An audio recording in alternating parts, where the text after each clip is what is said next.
Hi, my name is Jude Casey Crown. I live here in Tulare County, Visalia, Tulare, Central Valley, California. It's about 45 minutes south of Fresno, California.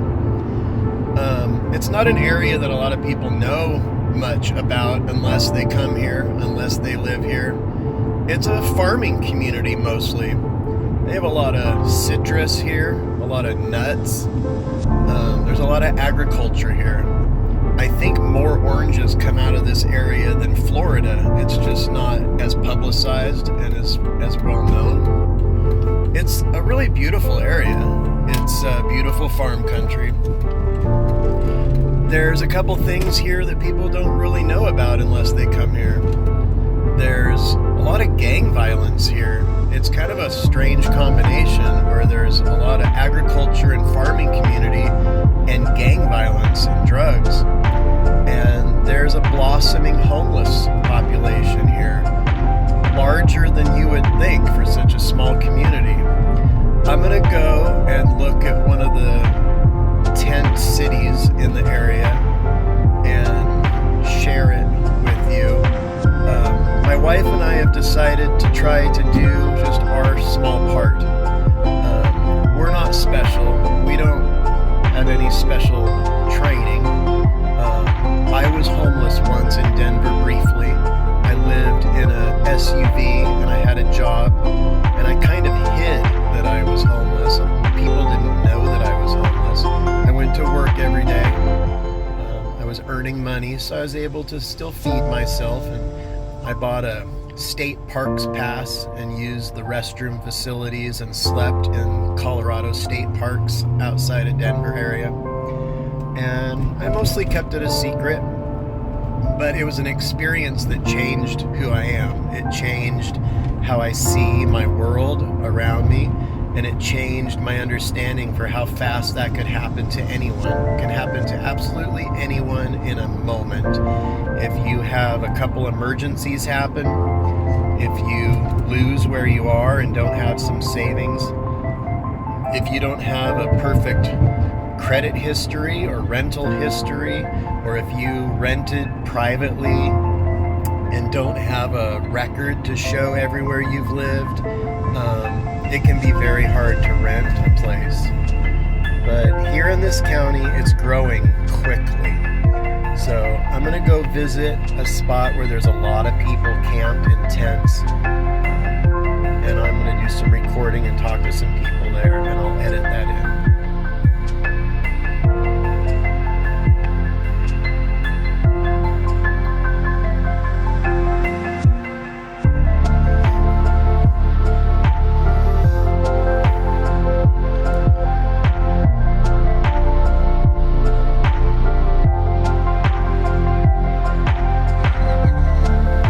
Stay here for a while and then they get booted out.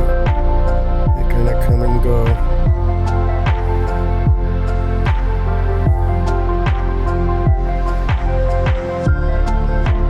This is an area that people keep putting tents up in. The city and county come and tear it all down pretty regularly. This is right in the center of the town of Tulare. This is an area right next to some railroad tracks. This whole entire area was once covered in tents, but they tore it all down. There were probably 60, 70 tents here at the time, but the county came with the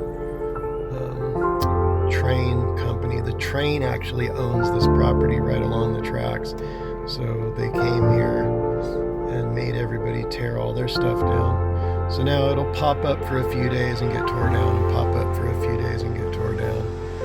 So right now there's a little group of 5, and I'm gonna go over to a bigger area. So that's kind of a picture of what we want to do. My wife is an RN. She's been an RN for 26 years. She's seen a lot of things. She's seen what being homeless does to people, medically, emotionally, psychologically. She has seen all the different sides of addiction. She's seen what living without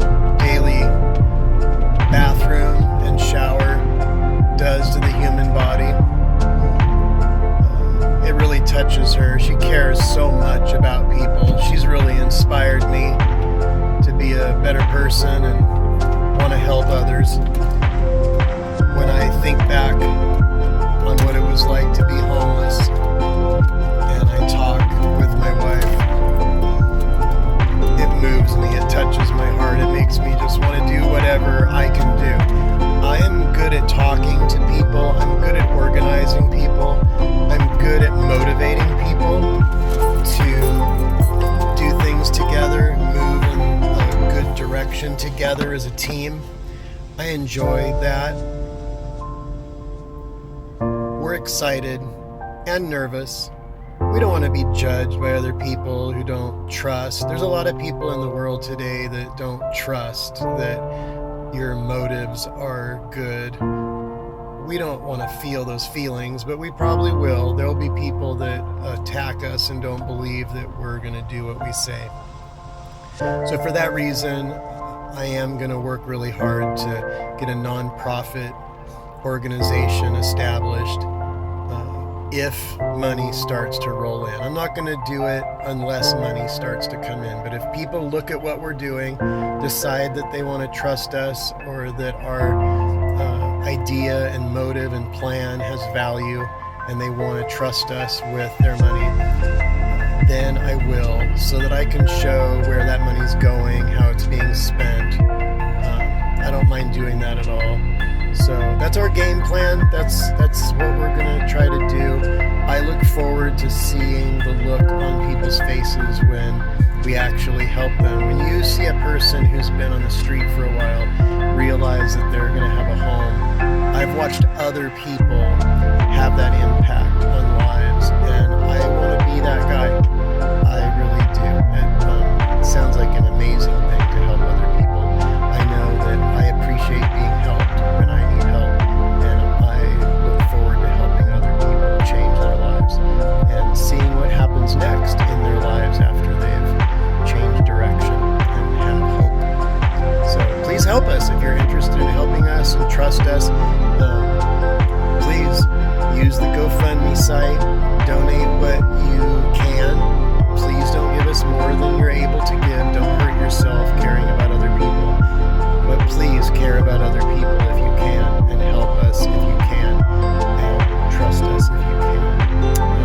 We love you all very much. We love the world that we're in very much. We have faith, but we don't press that faith on other people. So if you wanted to know that about us, it's true. We trust God very much, and He motivates us in our lives and our hearts. But I'm not a preacher, and I don't force other people to believe the same thing I do in order to work with them or love other people. It's just a reflection of what I believe in. So thank you for giving me your time and listening to this today. I hope to change the world that we live in, one person at a time.